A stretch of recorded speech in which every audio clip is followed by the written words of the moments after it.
नमस्कार, कैसे हैं आप सब? आशा करता हूँ बढ़िया होंगे, सकुशल होंगे। ग्रामर के एक बहुत ही बेहतरीन topic active and passive voice की बहुत दिन से डिमांड चल रही थी।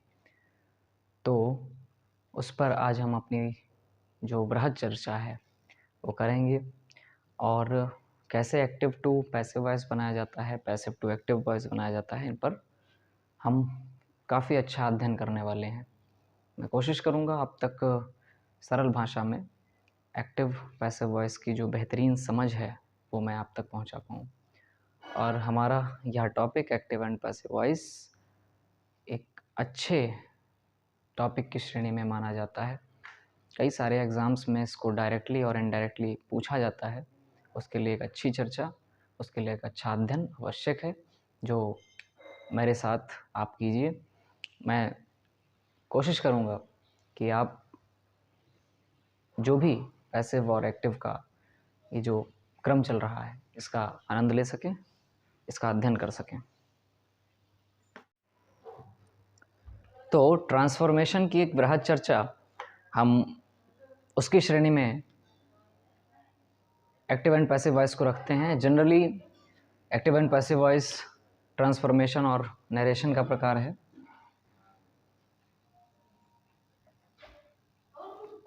अब देखिए ट्रांसफॉर्मेशन क्या होता है कि किसी भी शब्द को या किसी भी वाक्य को हम जनरली किस वे में कहते हैं वो पता होना चाहिए हमें। ट्रांसफॉर्मेशन या नरेशन इसी की श्रेणी से निकला है।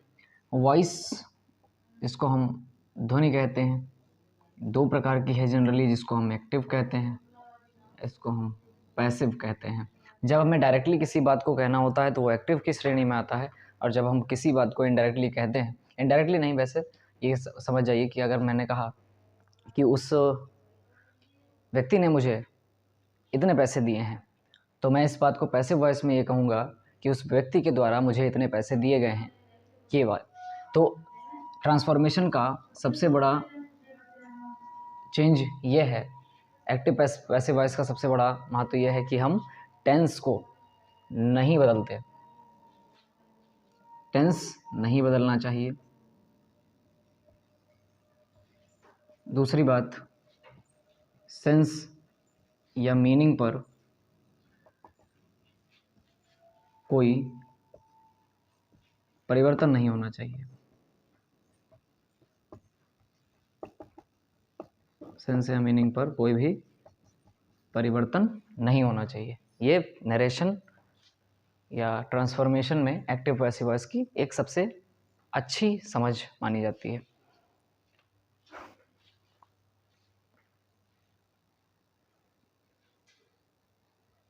Active and passive voice generally transformation की श्रेणी में आता है। अभी आपने देखा कि मीनिंग, अर्थ, टेंस, इसको चेंज नहीं किया जाता है। तो उसी में हम एक उदाहरण लेते हैं, जैसे ही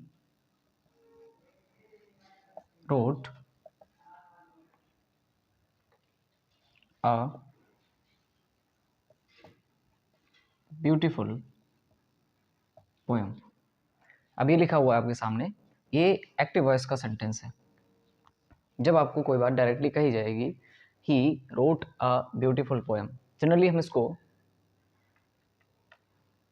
सिंपल पास्ट की श्रेणी में रखते हैं। टेंस हमारा सिंपल पास्ट है, तो इस श्रेणी में रखने से हमें पता चल रहा है कि हमारा जो ही सब्जेक्ट है इसको हम एक्टिव सब्जेक्ट कहेंगे। ये हमारी वर्ब हो जाएगी, और ये ऑब्जेक्ट हो जाएगा, जैसा कि आप सब जानते होंगे। तो ये एक्टिव सब्जेक्ट है। जब इसका पैसिव वॉइस बनाएंगे तो हम क्या करेंगे, a beautiful poem was written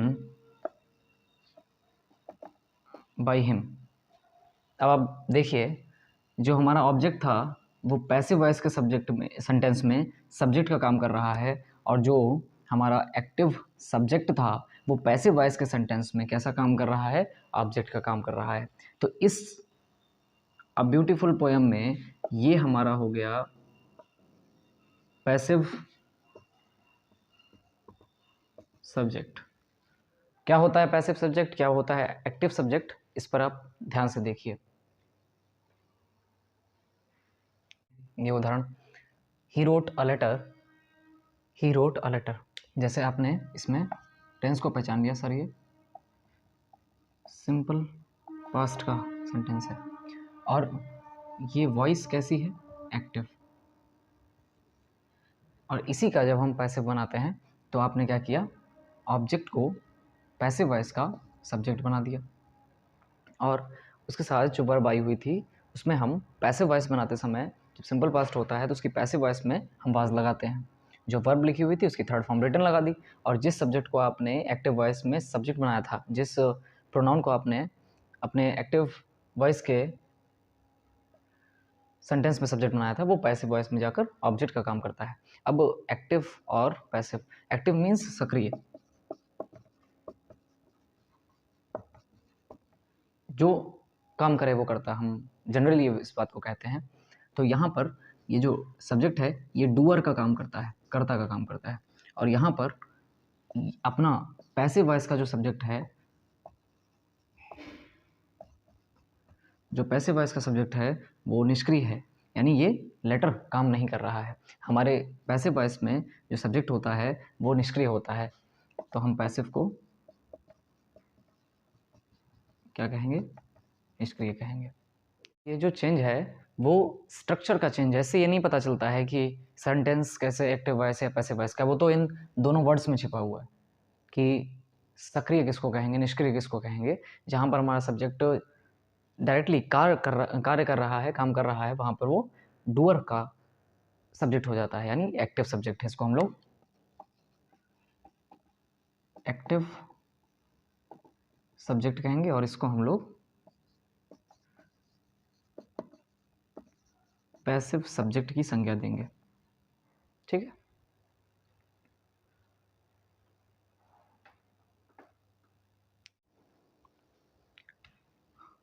जब हम एक्टिव होते हैं तो कोई काम हम सक्रिय रूप से कर रहे होते हैं तो उसको हम एक्टिव कहते हैं। जब हम कुछ कर रहे हैं तो हम एक्टिव हैं, जब हम कुछ नहीं कर रहे हैं तो हम पैसिव हैं। अर्थात सक्रिय और निष्क्रिय का ये एक अपना महत्व है। तो हम यहाँ पर देखेंगे कि सब्जेक्ट और डूअर, इससे हम समझ सकते हैं पैसिव वॉइस को क्या, कि एक्टिव वॉइस के सेंटेंस में जो सब्जेक्ट होता है वही डूअर होता है, परंतु जब हम उसी सेंटेंस को पैसिव में चेंज करते हैं तो जो सब्जेक्ट होता है वो अलग हो जाता है, जो डूअर होता है वो अलग हो जाता है। जैसे उदाहरण के लिए हमने यहाँ लिखा हुआ है शी ओपन द डोर, उसने वह दरवाज़ा खोला। अब ये जो सेंटेंस है तो वहाँ पर जिसने ये काम किया है, दरवाज़ा खोलने का काम सब्जेक्ट के द्वारा ही किया गया है। एक्टिव वॉइस में हम इसको क्या कहेंगे, एक्टिव वॉइस में हम इसको क्या कहेंगे, ये सब्जेक्ट, इस सेंटेंस का सब्जेक्ट भी है, जो डूअर है वही सब्जेक्ट है और जो सब्जेक्ट है वही डूअर है। लेकिन जब हम इसको पैसिव में बदलेंगे, इस फॉर्म को, ये सेंटेंस कैसा है, ये पैसिव का सेंटेंस है। जब हम इसको किस में बदलेंगे, पैसिव में बदलेंगे, तो द डोर, अब डोर ने तो कुछ नहीं किया, डोर को किसी के द्वारा खोला गया है, तो हम कहेंगे कि ये जो द डोर लिखा हुआ है सब्जेक्ट अलग है और यहाँ पर जो हर लिखा हुआ है ये डूअर है। जिसने ये काम किया है वो अलग हो गया, जिसके साथ ये काम किया गया है वो अलग हो गया। ये सबसे बड़ी बात है यहाँ पर समझने वाली, कि द डोर ये सब्जेक्ट हो गया और जिसने ये काम किया है वो डूअर का काम करता है। डूअर मीन्स करने वाला, जिसके द्वारा काम को प्रतिपादित किया गया है, ठीक है। ये बात आपको ध्यान में रखनी चाहिए। उदाहरण के तौर पर अगर हम आपसे पूछें क्या हम किसी भी सेंटेंस का पैसिव वॉइस बना सकते हैं, किसी भी सेंटेंस को उठाकर उसका पैसिव वॉइस बनाया जा सकता है, तो ऐसा नहीं है।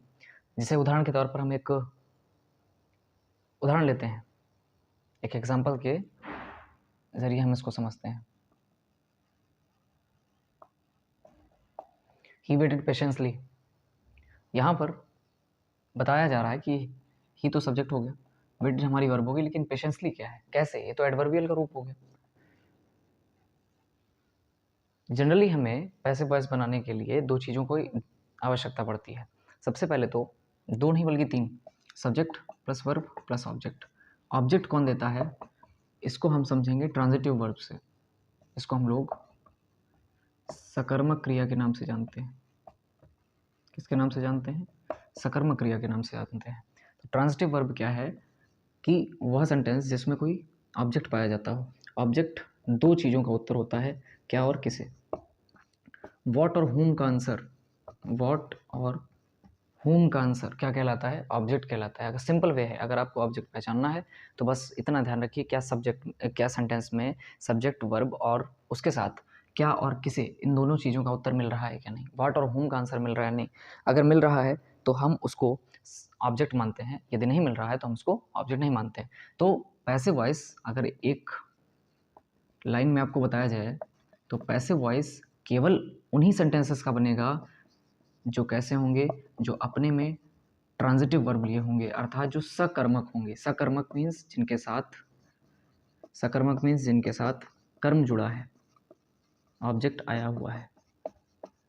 क्या आया हुआ है, ऑब्जेक्ट आया हुआ है या ऑब्जेक्ट लगा है, वो हमारे ट्रांजिटिव वर्ब की श्रेणी में आएंगे। तो किसी भी सेंटेंस का पैसिव वॉइस नहीं बन सकता यदि वह सेंटेंस सब्जेक्ट और वर्ब के साथ ऑब्जेक्ट नहीं धारण कर रहा है, तो हम उसका सेंटेंस नहीं बना सकते। You can not change the sentence into passive voice. इसीलिए जिस सेंटेंस में ट्रांजिटिव वर्ब अर्थात ऑब्जेक्ट आया हुआ है, केवल उसी का हम पैसिव बनाएंगे। उदाहरण के तौर पर देखिए, शी वेटेड पेशेंसली। अब यहाँ पर ये सब्जेक्ट हो गया है, ये वर्ब हो गई। अब पेशेंसली तो ये एडवर्बियल है, एडवर्बियल हाउ का आंसर होता है। यहाँ पर लिखा हुआ है कैसे, उसने कैसे इंतज़ार किया, तो उसने धैर्यपूर्वक इंतज़ार किया, तो यहाँ पर कैसे यानी ये हाउ का आंसर है। और ये चार चीज़ें, when, where, why and how, ये चार चीज़ें एडवर्बियल कहलाती हैं। और किसी भी सेंटेंस में सीधे तौर पर इस दुनिया का कोई भी सेंटेंस सब्जेक्ट प्लस वर्ब से ही मिलकर बनता है। यदि उसमें ऑब्जेक्ट नहीं है तो ऐसे सेंटेंसों को हम क्या कहते हैं, इंट्रांजिटिव। क्या कहते हैं,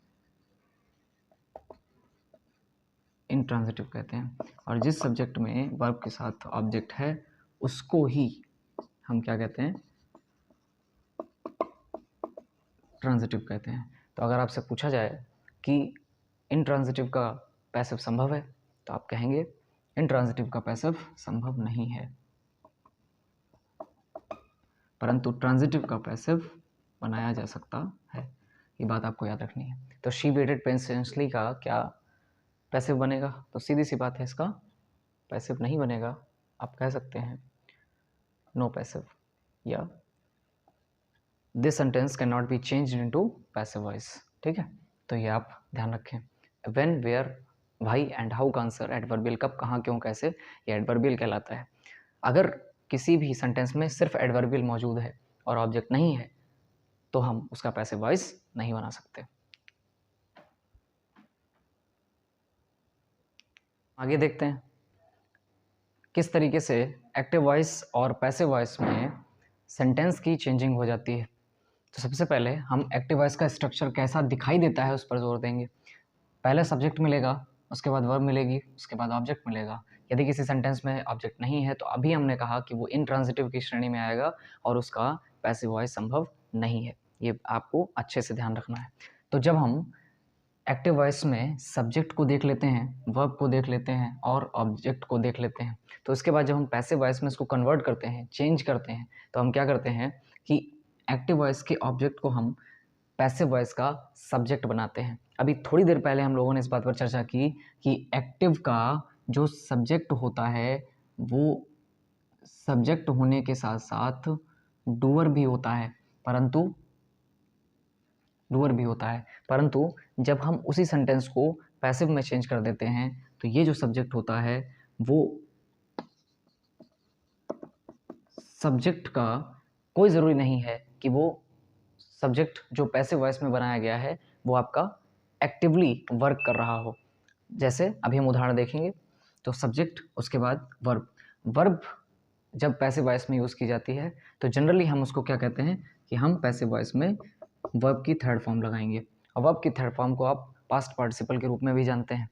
और यहाँ पर आपको साथ में एक चीज़ और मिलेगी जिसको हम बी की वर्ब कहते हैं। Is, am, are, was verb, ये बी की वर्ब होती हैं। इनके साथ अगर थर्ड फॉर्म का प्रयोग किया जाता है तो इसको हम कहते हैं कि सेंटेंस अपनी किस फॉर्म में है, सेंटेंस अपनी पैसिव फॉर्म में है। इस बात को आपको ध्यान रखना है। तो बी के साथ अगर वर्ब की थर्ड फॉर्म मिल रही है तो इस चीज़ को जनरली हम क्या कहते हैं कि सेंटेंस अपनी पैसिव फॉर्म में है। उसके बाद हम बाई एजेंट का प्रयोग करते हैं, यानी जिसके द्वारा काम किया गया। एजेंट का मतलब यहाँ पर डूअर से है, यानी जिस व्यक्ति ने उस काम को किया है उसको हम यहाँ पर एजेंट कहते हैं। बाई के साथ उस व्यक्ति का या उस वस्तु का नाम लिखेंगे जो उस काम को प्रतिपादित कर रहा है। तो इस तरीके से हमारा ये जो सेंटेंस की चेंजिंग है, जो सेंटेंस की मेकिंग है, हम इसको क्या कहते हैं, ये हमारी पैसिव फॉर्म कहलाती है। अभी हमने इस बात पर चर्चा की कि किस प्रकार से एक्टिव का पैसिव सेंटेंस चेंज होगा। यहीं पर हमें एक बात और ध्यान देनी है कि अभी हमने थोड़ी देर पहले आपसे कहा था कि एक्टिव सब्जेक्ट और पैसिव सब्जेक्ट में इस बात का फ़र्क होता है कि एक्टिव वॉइस का सब्जेक्ट क्या होता है, सक्रिय होता है, यानी उसके द्वारा काम हो रहा होता है। पैसिव वॉइस में जिस पर वो काम किया गया है वो उसका सब्जेक्ट बन जाता है। यानी हम कह सकते हैं कि एक्टिव में सब्जेक्ट और ऑब्जेक्ट ये दोनों चीज़ें होती हैं। लास्टली हम आपको एक बात बता रहे हैं कि सब्जेक्ट यहाँ पर जो सब्जेक्ट है वही डूअर का काम कर रहा है, यानी उसी के द्वारा काम प्रतिपादित किया जा रहा है। लेकिन पैसिव बनाते समय जब हम ऑब्जेक्ट को सब्जेक्ट बनाते हैं तो ये सब्जेक्ट तो रहता है, परंतु यहाँ पर पैसिव में ध्यान देने वाली बात है कि जो सब्जेक्ट यहाँ पर ऑब्जेक्ट में बदलेगा बाई एजेंट के बाद, उसको हम डूअर की श्रेणी में लाते हैं। एक एग्जाम्पल से समझिएगा, ही रीड्स द बुक। हमारे एक्टिव वॉइस का सेंटेंस है he reads the book. He subject हो गया, रीड्स वर्ब हो गई और द बुक ये हमारा ऑब्जेक्ट हो गया। ये एक्टिव वॉइस का सेंटेंस है। कैसा सेंटेंस है? एक्टिव वॉइस का सेंटेंस है। यहाँ पर ध्यान देने वाली बात यह है कि जो किताब को पढ़ने का काम कर रहा है वो करता भी है और साथ ही साथ डूअर भी है। परंतु जब हम इसको पैसिव में बदलेंगे तो ऑब्जेक्ट हमारा सब्जेक्ट जब बनेगा तो द बुक रीड्स आया हुआ है, सिंपल प्रेजेंट है, और जब हम इसको पैसिव बनाते हैं तो बी की वर्ब साथ में लेते हैं इज, और रीड किस में बदल जाएगा, थर्ड फॉर्म भी इसकी रेड रहती है। लिखा रीड जाता है परंतु इसको पढ़ा रेड जाता है। This the book is red. By agent के साथ हम सब्जेक्ट को किस में बदल देंगे, ऑब्जेक्ट में, यानी ही का ऑब्जेक्ट हिम हो जाएगा। ये आपको ध्यान रखना है। लेकिन अब यहाँ पर देखिए, जो करता था वही डूअर था, परंतु यहाँ पर जब हम सब्जेक्ट के रूप में पैसिव वॉइस के सेंटेंस में इसको सब्जेक्ट बना रहे हैं तो द बुक, यहाँ पर बुक ने तो कोई काम नहीं किया, बुक को किसी के द्वारा पढ़ा गया है।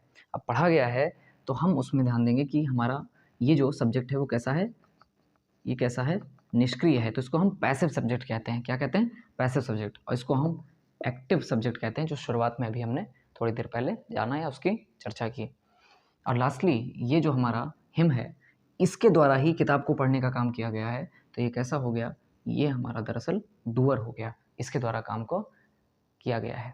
ठीक है, तो ये सेंटेंस का फॉर्म हो गया। अब चर्चा आती है कि टेंस के बारे में, कि किस प्रकार कौन कौन से टेंसेस का हम पैसिव वॉइस बना सकते हैं।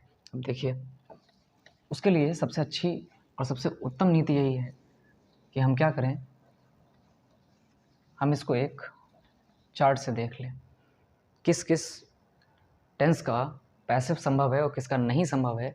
इसको हम चार्ट से देख लेते हैं तो वो हमें लंबे समय तक याद रहता है। अब उदाहरण के तौर पर हम देखेंगे कि टेंस का जो चार्ट है उसके हिसाब से अगर हमें पता चल जाए कि किस पैसिव वॉइस को, किस टेंस के पैसिव वॉइस को बनाते समय कौन सी सहायक क्रिया का यानी हेल्पिंग वर्ब का प्रयोग करना है, तो वो काम हमारे लिए थोड़ा आसान हो जाता है। हम ये सभी जानते हैं कि बी के साथ वर्ब की थर्ड फॉर्म उसको पैसिव बना देती है, लेकिन उसके साथ किस हेल्पिंग वर्ब का प्रयोग होता है उसको हमें ध्यान से देखना है।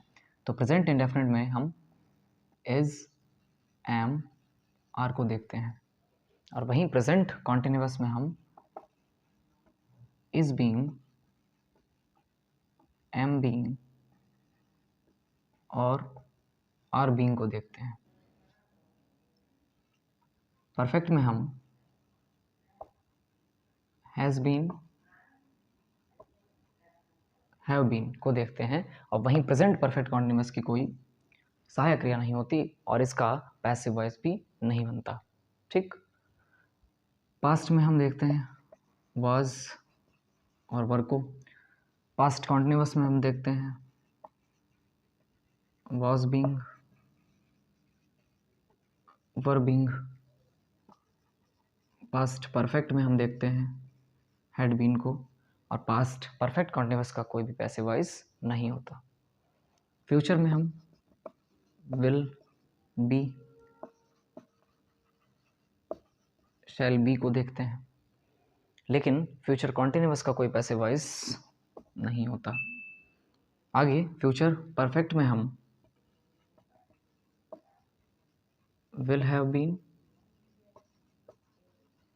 शैल हैव बीन को देखते हैं। वहीं फ्यूचर परफेक्ट कॉन्टिन्यूअस का कोई पैसिव वॉइस नहीं होता। सिंपली आप इस चार्ट की सहायता से ये जान सकते हैं कि किस टेंस के पैसिव वॉइस को बनाया जा सकता है और किस टेंस के पैसिव वॉइस को नहीं बनाया जा सकता। ये आप इस की सहायता से देख सकते हैं। Present indefinite is am are, present continuous is being, am being, are being, present perfect has been, have been, और प्रेजेंट परफेक्ट कॉन्टिन्यूअस का कोई भी पैसिव नहीं होता। पास्ट में, पास्ट इंडेफिनिट में वाज वर, पास्ट कॉन्टिन्यूअस में वाज बीइंग, वर बीइंग, और पास्ट परफेक्ट में हैड बीन, लेकिन पास्ट परफेक्ट कॉन्टिन्यूअस का कोई भी पैसिव वॉइस नहीं होता। फ्यूचर में विल बी, शैल बी, लेकिन फ्यूचर कॉन्टिन्यूअस की कोई भी पैसिव वॉइस नहीं होती। फ्यूचर परफेक्ट का will have been, shall have been आ सकता है, लेकिन फ्यूचर परफेक्ट कॉन्टिन्यूअस की कोई भी पैसिव वॉइस नहीं होती। Active voice and passive voice में अगर कोई मॉडल्स आ जाते हैं, जैसे can, could, may, might, shall, should, will, would, ये सारी चीज़ें, तो हम उसको एक्टिव का अगर मॉडल आया हुआ तो कैसे पहचानेंगे और उसको पैसिव में कैसे चेंज करेंगे, इसके लिए कुछ आपके लिए दिया जा रहा है। देखिए, अगर कोई मॉडल मिला तो उसमें मॉडल के साथ वर्ब की फर्स्ट फॉर्म लगी होगी, जिसको चेंज करते समय आप पैसिव वॉइस में model plus be plus verb की थर्ड फॉर्म का प्रयोग करेंगे। जैसे एक मॉडल को हम एग्जाम्पल के रूप में लेते हैं, जैसे कैन मिल गया, तो कैन के साथ फर्स्ट फॉर्म है तो आप जान जाइए हमारा एक्टिव सेंटेंस है। और इसको पैसिव में चेंज करते समय हम क्या करेंगे, मॉडल के स्थान पे मॉडल रखेंगे यानी कैन, फिर बी लगाएंगे, फिर वर्ब की थर्ड फॉर्म यानी डू की थर्ड फॉर्म क्या हो जाएगी, डन हो जाएगी। इस तरीके से हम एक्टिव का पैसिव चेंज करते हैं। अगर हमें can, could, may, might, shall, should, will, would जैसे क्या मिल जाते हैं, मॉडल्स मिल जाते हैं, और अगर इन मॉडल्स में हैव लगा हुआ उसके साथ फिर थर्ड फॉर्म आई है, तो उसको हम कैसे पहचानेंगे कि एक्टिव के सेंटेंस में मॉडल होगा, उसके साथ हैव लगा होगा, उसमें थर्ड फॉर्म यानी वर्ब की थर्ड फॉर्म, यानी आप कह सकते हैं हम इसको पास्ट पार्टिसिपल के रूप में भी जानते हैं, तो उसका प्रयोग किया जाएगा। और इसको हम जब पैसिव में कन्वर्ट करेंगे तो मॉडल उसके साथ हैव बीन का प्रयोग करके हम वर्ब की थर्ड फॉर्म का यूज़ करेंगे। तो हमारे एग्जाम्पल के तौर पे हमने क्या ले रखा है, कुड, और कुड के साथ हैव लगा हुआ, उसके साथ वर्ब की थर्ड फॉर्म, डन। और अगर इसको हमने एक्टिव समझा है, ये कैसा सेंटेंस है हमारा, ये कैसा एग्जाम्पल है, ये एक्टिव का है। और अगर इस एक्टिव को हम पैसे बदलेंगे तो हम क्या करेंगे, कुड, उसके साथ हैव बीन, और उसके बाद साथ वर्ब की थर्ड फॉर्म डन जो थी उसको प्रयोग करेंगे। तो इस तरीके से मॉडल बदला जाएगा।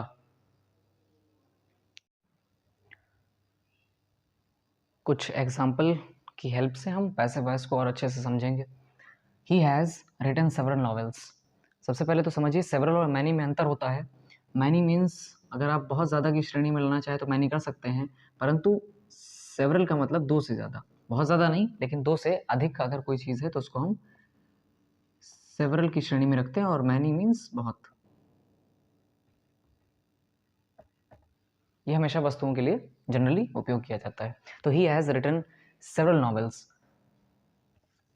इसमें हम सबसे पहले देखेंगे कि हमारा जो ही है ये क्या है, ये सब्जेक्ट है, उसके बाद has helping verb, written main verb, और सेवरल नॉवेल्स ये हमारे पास ऑब्जेक्ट का काम कर रहा है। ये एक्टिव वॉइस का सेंटेंस है, ठीक है, ये एक्टिव वॉइस का सेंटेंस है। तो हमने पहले इसको ध्यान से ये देखा कि इसमें से क्या क्या चीज़ें बाहर आ रही हैं। उनमें से हमने सब्जेक्ट अलग कर लिया, हैज़ यानी हेल्पिंग वर्ब अलग है, मेन वर्ब अलग है, उसके बाद ऑब्जेक्ट है। इस तरीके से हमने इसको ऑपरेट कर लिया। फिर हम देखेंगे क्या कि इसको पैसिव वॉइस में जनरली जब चेंज करते हैं तो हम एक्टिव का ऑब्जेक्ट का क्या कर देते हैं, पैसिव वॉइस में ऑब्जेक्ट को सब्जेक्ट बना देते हैं। अब यहाँ पर जिस व्यक्ति ने उन उपन्यास, नॉवेल्स मीन्स उपन्यास, तो उन्होंने उन उपन्यासों को लिखा है, दरअसल लिखने का काम भी इन्होंने किया है। तो ये सब्जेक्ट के साथ साथ क्या है, डूअर हैं। अभी हमने आपसे कहा जो काम करे वो करता है, उसी के साथ डूअर। लेकिन जब सेवरल नॉवेल्स हैं, जब हम पैसिव वॉइस में इसका ऑब्जेक्ट से सब्जेक्ट बनाते हैं, सेवरल नॉवेल्स, तब ये कैसा हो जाता है, निष्क्रिय हो जाता है। यानी उन उपन्यासों ने तो कुछ नहीं किया, उनको किसी के द्वारा लिखा गया है, ये निष्क्रिय है, ये पैसिव है। तो हमारा ये सब्जेक्ट क्या होता है, ओनली सब्जेक्ट होता है, डूअर नहीं होता। तो हम इसको कह सकते हैं ये हमारा क्या हो गया, सब्जेक्ट हो गया। उसके बाद हैज़, अभी हमने देखा कि हैज़ और रिटन ये क्या है, हम जनरली इसको किसके नाम से जानते हैं, प्रेजेंट परफेक्ट के नाम से जानते हैं। और अभी आपने थोड़ी देर पहले देखा कि प्रेजेंट परफेक्ट पैसिव वॉइस में सहायक क्रिया यानी हेल्पिंग वर्ब क्या लग जाती है, हैव बीन। क्यों, क्योंकि 7 नॉवेल्स हैं तो प्लूरल की बात की गई है, तो हैज़ बीन तो नहीं लगेगा, क्या लगेगा, हैव बीन लगेगा, तो हमने वो लगा दी। उसके बाद हम रिटर्न की थर्ड फॉर्म भी रिटर्न ही होती है। और उसके बाद हम क्या करते हैं, सब्जेक्ट को ऑब्जेक्ट बनाते हैं, वो भी किसके साथ, बाई एजेंट के साथ। एजेंट क्या है, जिसके बाद हम लगाएंगे, जो कार्य कर रहा है, जो डूअर है, बाई के बाद उसको लगाया जाएगा। तो हम यहाँ पर बाई के बाद किसको लगाएंगे, ही का ऑब्जेक्ट हिम, और इस तरीके से हमारा पैसिव वॉइस बन जाएगा। तो ये क्लियर हो गया आपको, ये सेंटेंस कैसा हो गया, पैसिव वॉइस का हो गया।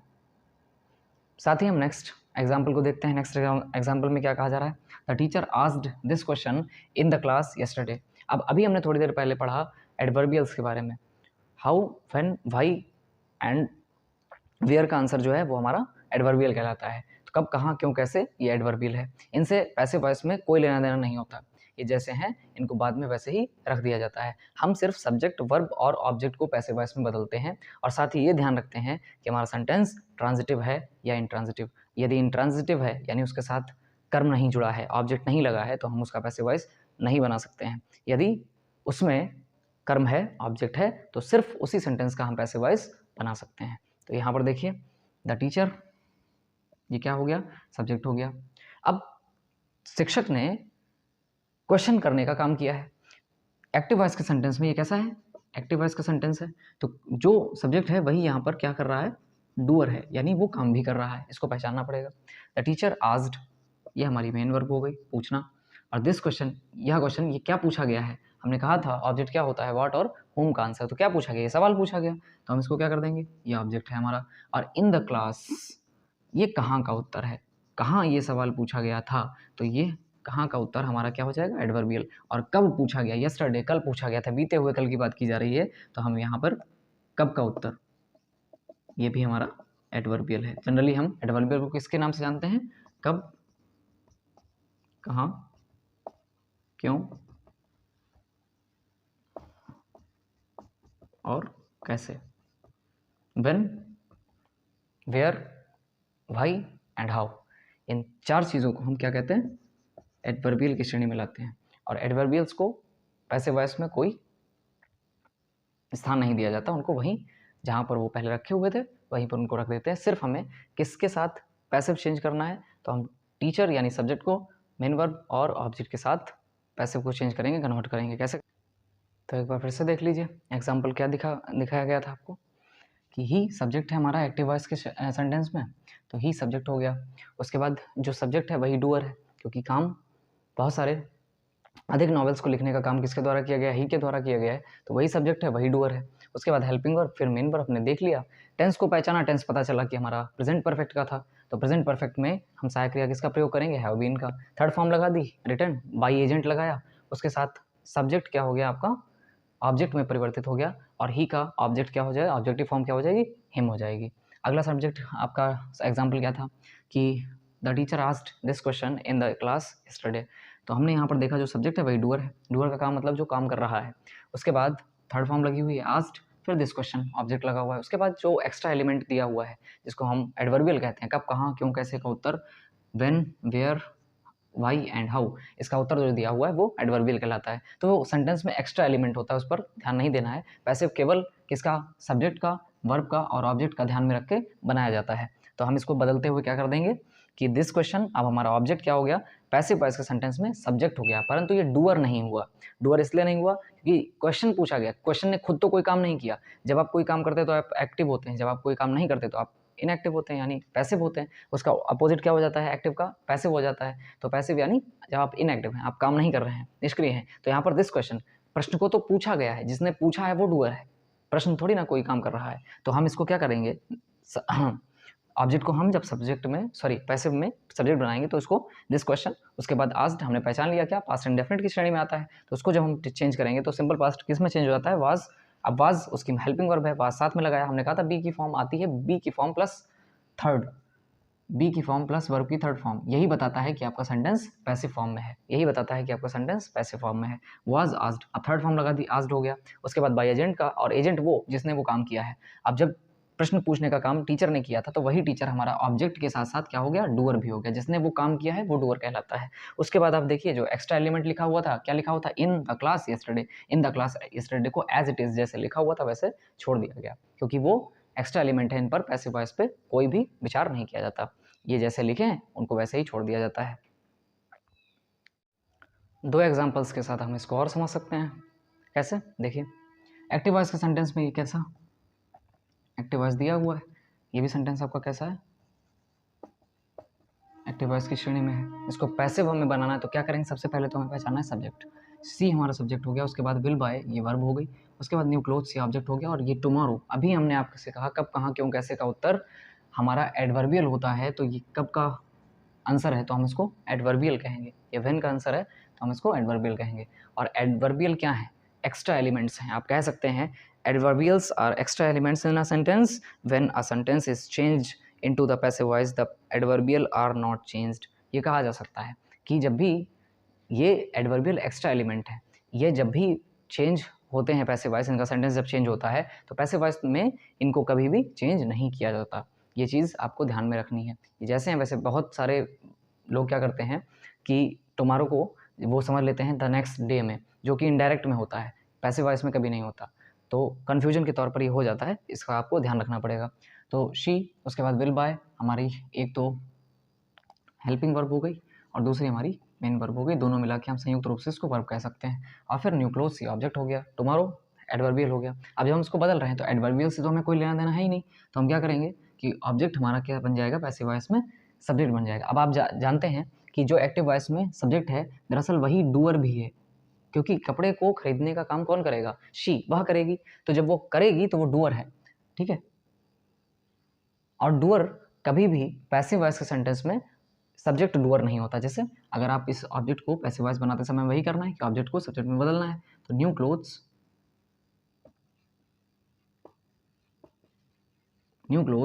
अब विल लगाओ, विल बाय, फ्यूचर इंडेफिनिट हमने कई बार अभी आपको चार्ट बनवाया, उसमें हमने बताया था कि फ्यूचर इंडेफिनिट पैसिव वॉइस बनाते समय क्या कहेंगे, विल बी या शैल बी का प्रयोग करेंगे। तो शी, अब देखिए शी यहाँ पर हमारा सब्जेक्ट था, उसके साथ हमने विल का प्रयोग किया, लेकिन अब जब हम ऑब्जेक्ट बना रहे हैं तो इसके अकॉर्डिंग हमें हेल्पिंग वर्ब उठानी है। न्यू क्लोथ्स, अब क्लोथ्स है तो विल भी आ जाएगा, ठीक है। ये हमारा क्या बन गया, ये हमने यहाँ पर क्या लगा दी, हेल्पिंग वर्ब लगा दी। अब बाई की थर्ड फॉर्म क्या हो जाती है, बॉट हो जाती है, बाई खरीदना, उसकी third form buy bought, bought हो जाती है, तो BOUGHT बॉट हमारी क्या हो गई, थर्ड फॉर्म हो गई। New clothes will be bought, अब किसके द्वारा वो काम किया जा रहा है, किसके द्वारा खरीदने का काम किया जा रहा है, बाई एजेंट लगाकर उस डूअर का नाम लिखना है, डूअर मीन्स जो वो काम कर रहा है, वो हमारा डूअर हो गया। तो किसके द्वारा, शी के द्वारा। अब शी का ऑब्जेक्टिव फॉर्म क्या होता है, हर होता है, तो हम यहाँ पर शी नहीं लिखेंगे, क्या लिखेंगे, उसका ऑब्जेक्ट लिखेंगे, ऑब्जेक्टिव केस लिखेंगे, उसका फॉर्म लिखेंगे, तो हम वहाँ पर बाई हर कर देंगे। और एडवर्बियल्स तो हमें कोई मतलब है ही नहीं, तो हमने उसको एज इट इज़ लिख दिया। ये हमारी क्या हो गई, ये हमारी पैसिव फॉर्म हो गई, पैसिव वॉइस में हमने सेंटेंस को चेंज कर दिया। नीचे देखिए, नीचे एग्जाम्पल दिया हुआ है, I can answer all these question in less than 10 minutes. अब देखिए मैं इन सारे प्रश्नों का उत्तर दे सकता हूँ, ये कहा जा रहा है in less than 10 minutes, 10 minute के अंदर हम इन सभी प्रश्नों का आंसर दे सकते हैं, ये इस सेंटेंस में कहा जा रहा है। तो सबसे पहले आपको पहचानना है कि हमारा सब्जेक्ट क्या हो गया, आई। अब जो आंसर देने का काम कर रहा है एक्टिव वॉइस के सेंटेंस में, वही दरअसल क्या है, हमारा डूअर भी है। अब यहाँ पर लिखा हुआ कैन, अभी हमने आपको बताया था मॉडल के साथ अगर आपको वर्ब की फर्स्ट फॉर्म मिल रही है आंसर, आंसर्ड फर्स्ट फॉर्म है, आंसर फर्स्ट फॉर्म है, आंसर्ड सेकंड फॉर्म है, आंसर्ड थर्ड फॉर्म भी होती है, तो हम सब्जेक्ट के साथ उसको हमने डूअर भी पहचान लिया, क्योंकि आंसर देने का काम कौन कर रहा है, मैं कर रहा हूँ, तो आई क्या हो गया, सब्जेक्ट हो गया, उसके साथ वो डूअर भी हो गया। अब डूअर हो गया, उसके बाद देखिए कैन क्या हो गया, एक मॉडल हो गया, क्या हो गया, मॉडल हो गया, और उसके साथ आंसर वर्ब की फर्स्ट फॉर्म हो गई।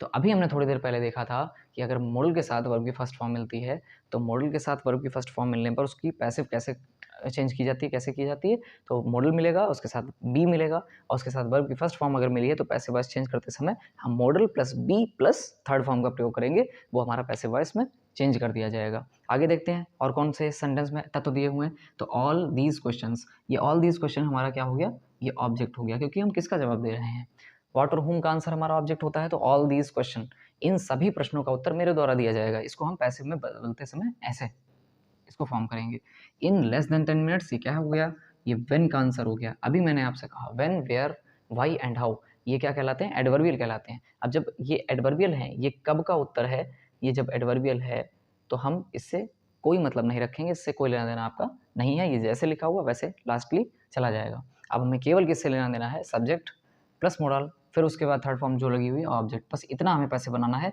इससे हमें कोई लेना देना नहीं होता है। तो हम क्या कैसे चेंज करेंगे, ऑब्जेक्ट को सब्जेक्ट बनाएंगे। याद रखिएगा यहाँ पर ऑब्जेक्ट बिल्कुल निष्क्रिय है और यहाँ पर भी ये ऑब्जेक्ट यहाँ पर आकर भी यानी पैसिव वॉइस का सब्जेक्ट बनकर भी निष्क्रिय ही रहेगा।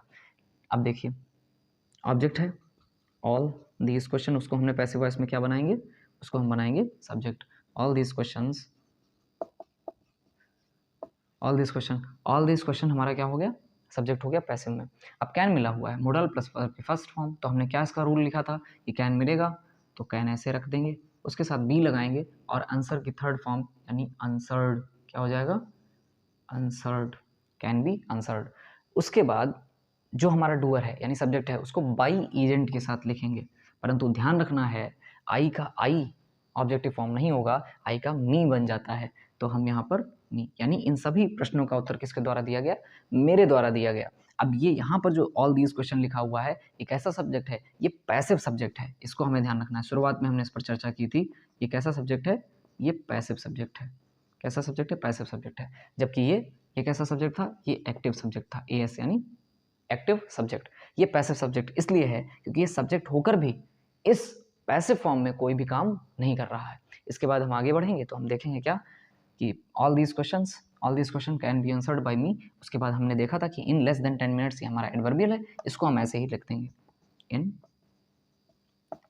लेस देन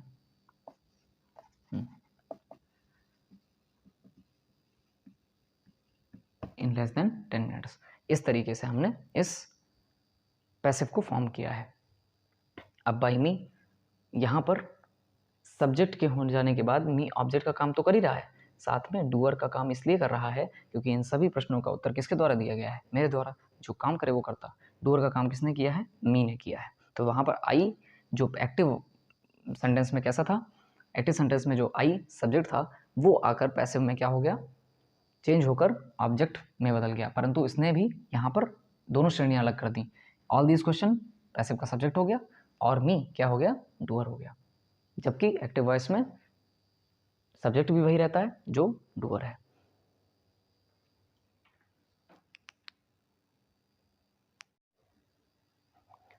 अगले एग्जाम्पल में देखते हैं, you must write something on the board. इसमें देखिएगा ये एक्टिव वॉइस का सेंटेंस है, इसको हमें पैसिव वॉइस में कन्वर्ट करना है। कन्वर्ट करते समय हमें इस बात का ध्यान रखना है कि जो चीज़ पैसिव में बदली जा रही है उसमें जिस सेंटेंस को हम बदल रहे हैं उसमें क्या सब्जेक्ट, उसके बाद वर्ब, उसके बाद क्या ऑब्जेक्ट मौजूद है कि नहीं। अगर ऐसा नहीं है तो हम उसको फिर पैसिव में कन्वर्ट नहीं कर पाएंगे। तो क्या होता है देखिए, यू सब्जेक्ट हो गया, मस्ट हमारा मॉडल है, उसके साथ वर्ब की फर्स्ट फॉर्म दी हुई है, किसके साथ, वर्ब की फर्स्ट फॉर्म दी हुई है। समथिंग ये हमारा ऑब्जेक्ट है, ऑन द बोर्ड। अब इसको किसकी श्रेणी में डाला जाए, इसको एडवर्बियल की श्रेणी में डाला जाए। किसकी श्रेणी में, एडवर्बियल की श्रेणी में। ऑन द बोर्ड किस पर लिख रहे हैं आप, तो ऑन द बोर्ड वो हमारा एडवर्बियल हो गया। कहाँ लिखा गया, बोर्ड पर लिखा गया, सीधी बात है, तो वेयर का आंसर हो गया। उसके बाद यू मस्ट राइट समथिंग। अब देखिए मॉडल फर्स्ट फॉर्म, अगर मॉडल के साथ फर्स्ट फॉर्म है तो हम जानते हैं कि मॉडल लिखते हैं, उसके बाद बी लगाते हैं, वर्ब की थर्ड फॉर्म लगाकर हम पैसिव वॉइस के सेंटेंस को चेंज कर देते हैं। देखिए तो हम समथिंग को आगे ले आएंगे, कई बार इन समथिंग, समवन, एवरीवन, पीपल, इन सब का प्रयोग नहीं होगा, वो आगे आगे जब हम बढ़ेंगे पढ़ेंगे तो हम वो भी जानेंगे। समथिंग, अब मस्ट लिखा हुआ तो मस्ट जब भी पैसिव वॉइस चेंज होता है तो मस्ट के साथ बी आता है, उसके साथ third form must be written, ठीक है, वो अभी आपने रूल में देखा, समथिंग मस्ट बी रिटन। अब बाई एजेंट के साथ जिसने वो काम किया है, तुमने लिखा था बोर्ड पे, तो ये जो सब्जेक्ट था दरअसल यहाँ पर ये सब्जेक्ट के साथ डूअर भी है, यानी इसी ने काम किया है। परंतु बाई के साथ जब यू बदलता है तो उसका भी ऑब्जेक्ट यू ही रहता है, याद रखिएगा। ही का हिम हो जाता है, शी का हर हो जाता है, परंतु यू का यू ही रहता है। दे का देम हो जाता है, इट का इट्स हो जाता है। ये सारी चीज़ें अभी हम पूरे चार्ट में भी दिखा देंगे आपको। तो something must be written by you, ये हो गया। और बाकी हमारा एडवर्बियल जो लिखा हुआ था उसको हम ऐसे ही लिख देंगे, तो ये हमारा क्या हो जाएगा, पूरा पैसिव वॉइस में सेंटेंस चेंज हो जाएगा। ठीक है, तो ये हमारा सब्जेक्ट हो गया। उसके बाद हमने मॉडल उसके साथ बी का प्रयोग किया हुआ है, उसके साथ रिटन थर्ड फॉर्म लगा दी है जिसको हम पास्ट पार्टिसिपल भी कहते हैं। ठीक है, और बाई एजेंट के साथ ये हमारा ऑब्जेक्ट है जो कि यहाँ पर किसका काम कर रहा है, जो कि यहाँ पर डूअर का काम कर रहा है। ऑन द बोर्ड ये पैसिव वॉइस में हमने एडवर्बियल को ऐसे ही रख दिया। तो इस तरीके से हमने पैसिव वॉइस के सेंटेंस को चेंज कर दिया। अब एक एग्जांपल जिसमें बहुत लोगों को कन्फ्यूजन रहता है, अलग अलग भाषाओं को रख के ये क्वेश्चन पूछ लिया जाता है, पैसिव वॉइस में इसको कन्वर्ट करना है, कहीं इंग्लिश रख देंगे, कहीं हिंदी रख देंगे, कहीं फ्रेंच रख देंगे, तो कोई भी भाषा यहाँ पर हो सकती है।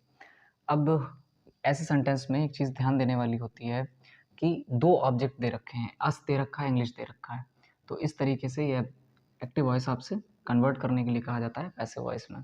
इस बात का ध्यान रखना है, जैसे ही टीचेस अस इंग्लिश, पहले तो समझना पड़ेगा कि क्या इसमें पहले क्या समझना पड़ेगा कि क्या इसमें सब्जेक्ट उसके साथ वर्ब उसके साथ ऑब्जेक्ट है। तो हमें अब यहाँ तो ट्रांजिटिव वर्ब की बात हो रही है, दो ऑब्जेक्ट लगे हुए हैं, तो ये सब्जेक्ट हो गया, जो सब्जेक्ट है एक्टिव में वही डूअर है। टीचर्स क्या हो गई, मेन वर्ब हो गई, यहाँ पर वर्ब का काम कर रही है। दो ऑब्जेक्ट दे रखे हैं, एक तो हमारा अस इनडायरेक्ट ऑब्जेक्ट होता है और डायरेक्ट ऑब्जेक्ट हो जाता है। जब दो ऑब्जेक्ट दे रखे हों तो एक को हम इनडायरेक्ट ऑब्जेक्ट और दूसरे को डायरेक्ट ऑब्जेक्ट कहते हैं। जब इनडायरेक्ट ऑब्जेक्ट क्या होता है, इसको साइड में देख लीजिए। जब भी सेंटेंस में कोई शब्द हुम का आंसर देता है, किसका, हुम का आंसर देता है, तो हम उसको क्या कहते हैं, इनडायरेक्ट ऑब्जेक्ट। किसका, हुम, किसे इंग्लिश पढ़ाता है, तो सीधी बात है हमें। तो यहाँ पर हुम का आंसर क्या हो गया, इनडायरेक्ट ऑब्जेक्ट हो गया। और डायरेक्ट ऑब्जेक्ट क्या होता है, डायरेक्ट ऑब्जेक्ट होता है कि जो हमें सेंटेंस में क्या यानी व्हाट का आंसर देता है। तो क्या पढ़ाया जा रहा है, इंग्लिश पढ़ाई जा रही है, कहीं यहाँ पर हिंदी कर देंगे, कहीं फ्रेंच कर देंगे, कहीं कुछ भी कर देंगे, कोई भाषा का यहाँ पर लिख सकते हैं। तो दो तरीके होते हैं इसको बनाने की, या तो आप डायरेक्ट ऑब्जेक्ट से सेंटेंस को शुरू कीजिए सब्जेक्ट बनाते हुए, या तो आप इनडायरेक्ट ऑब्जेक्ट से शुरू कीजिए।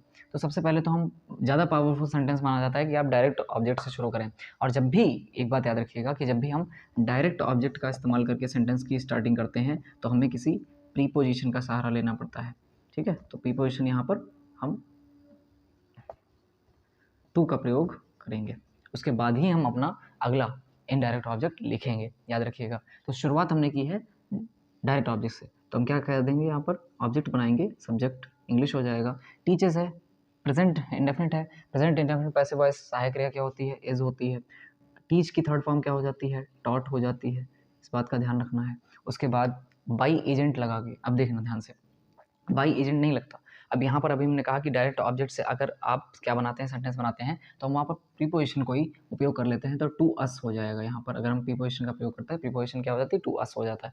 उसके बाद किसके द्वारा पढ़ाई जाती है, काम तो ये कर रहा है, ठीक है, अस, ये हमें यहाँ पर जो इनडायरेक्ट ऑब्जेक्ट है उससे पहले हमें एक प्रीपोजिशन का प्रयोग करना मस्ट है, यहाँ पर करना ही पड़ेगा। कि अगर आप डायरेक्ट ऑब्जेक्ट से अपना पैसिव बना रहे हैं तो वहाँ पर आपको प्रीपोजिशन का प्रयोग करना ही पड़ेगा। और अस यानी उसके बाद हम अपना इनडायरेक्ट ऑब्जेक्ट लिख सकते हैं। उसके बाद हम बाई एजेंट लगाते हैं, और जिसके द्वारा काम किया गया होता है तो ही का हम ऑब्जेक्टिव फॉर्म किस में चेंज कर देते हैं, हिम में चेंज कर देते हैं। तो ये हमारा ऑब्जेक्ट भी हो जाता है और साथ में ये डूअर भी हो जाता है। तो इस तरीके से इस प्रकार के सेंटेंस को बदला जाता है, जो बिल्कुल करेक्ट है। और इसका दूसरा तरीका भी ये है कि अगर आप अपना डायरेक्ट ऑब्जेक्ट से सेंटेंस नहीं बनाना चाहते, इनडायरेक्ट ऑब्जेक्ट से बनाना चाहते हैं, तो हम इसको भी बनाते हैं। और कैसे बनाते हैं, तो वी, अगर अस है तो उसका सब्जेक्टिव फॉर्म, देखिए ऑब्जेक्ट था तो उसका सब्जेक्ट फॉर्म वी हो जाएगा, तो वी, अब वी आ गया है तो पहले तो इंग्लिश से शुरू किया था, तो इंग्लिश के लिए प्रेजेंट इंडेफिनिट में इज़ लगाएंगे, लेकिन अब हम प्रेजेंट इंडेफिनिट पैसिव वॉइस बना रहे हैं तो आज से शुरू कर रहे हैं। आज का सब्जेक्टिव फॉर्म क्या वी हो जाएगा, उसके बाद हम वी के लिए क्या लगा देंगे, are, we are taught, third form teach की टॉट हो जाएगी। उसके बाद हम क्या पढ़ाते हैं, इंग्लिश पढ़ाते हैं, तो हम इंग्लिश लिख देंगे, हिंदी लिखें, फ्रेंच लिखें, जो भी वो दे सकते हैं। इसमें अधिकतर लोगों को कन्फ्यूजन रहता है, वी आर टॉट इंग्लिश, और उसके बाद बाई एजेंट लगा दिए, उसके बाद हम जो डूअर है वो हमारा हिम लगा देते हैं। तो इस तरीके से दो तरीके से ये सेंटेंस को बदला जा सकता है। अब आप यहाँ भी देख लीजिए, जो वी लगा हुआ था वो हमारा सब्जेक्ट था। अब हम तो काम नहीं कर रहे हैं, पढ़ा हमें कोई और रहा है। यहाँ पर पैसिव वॉइस में जो सब्जेक्ट आया हुआ है वो हम, अब देखिए हम आया हुआ वी लगा है, लेकिन वी कैसा है, ये पैसिव सब्जेक्ट है, पैसिव सब्जेक्ट है, पीएस है, पैसिव सब्जेक्ट है। क्यों? क्योंकि हमारे द्वारा कोई काम नहीं हो रहा है। ठीक है, ऊपर भी देखिए, जब आपने पैसिव बदला तो इंग्लिश भी एक पैसिव सब्जेक्ट था, हम इंग्लिश के द्वारा कोई काम थोड़ी ना हो, इंग्लिश को पढ़ाया गया है। तो सीधी बात है, we are taught English by him, ये हमारा आंसर हो जाएगा। तो इस तरीके से आपने क्या किया, बी की form is am are was verb में से बी, उसके साथ थर्ड फॉर्म का प्रयोग कर दिया क्योंकि पैसिव वॉइस में होता ही है। उसके साथ आपने क्या रख दिया, डायरेक्ट ऑब्जेक्ट को रख दिया, और बाई हिम सिंपली आपने सेंटेंस बना दिया। लेकिन एक चीज़ हमेशा याद रखिएगा, अगर आप सेंटेंस को बनाते समय किसका प्रयोग कर रहे हैं, डायरेक्ट ऑब्जेक्ट का प्रयोग कर रहे हैं, और उससे अपने सेंटेंस की स्टार्टिंग कर रहे हैं, तो उसके लिए हम क्या करेंगे, हमेशा एक प्रीपोजिशन का उपयोग करेंगे, उसके बाद ही हम इनडायरेक्ट ऑब्जेक्ट को लिखेंगे। इस बात को आपको ध्यान रखना चाहिए। अब बहुत लोग कन्फ्यूज हो जाते हैं कि जैसे ही का ऑब्जेक्टिव फॉर्म हिम हो गया, वी का अस हो जाता है, अस का वी हो जाता है, ये कैसे चेंज होते हैं, इसको हम चार्ट के रूप में एक बार देख लेंगे।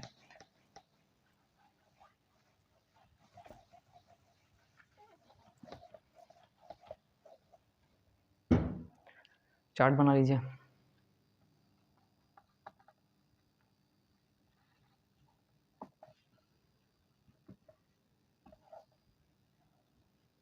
देखिए, फर्स्ट पर्सन में आई वी, इसका पैसिव में क्या हो जाएगा, ऑब्जेक्टिव फॉर्म, ये भी देख लेना है। उसके बाद आपका यू रहता है, उसके बाद ही, शी, इट और दे, ही, शी, इट और दे, ये हो जाते हैं। अब यहाँ पर देखिए, इनमें सब्जेक्ट है और इनमें ऑब्जेक्टिव फॉर्म में कैसे चेंज हो जाएगा। तो आई का किस में बदल जाता है, पैसिव फॉर्म में, मी में। वी का अस में बदल जाता है, ध्यान रखिएगा इस बात को, किस में बदल जाता है, अस में।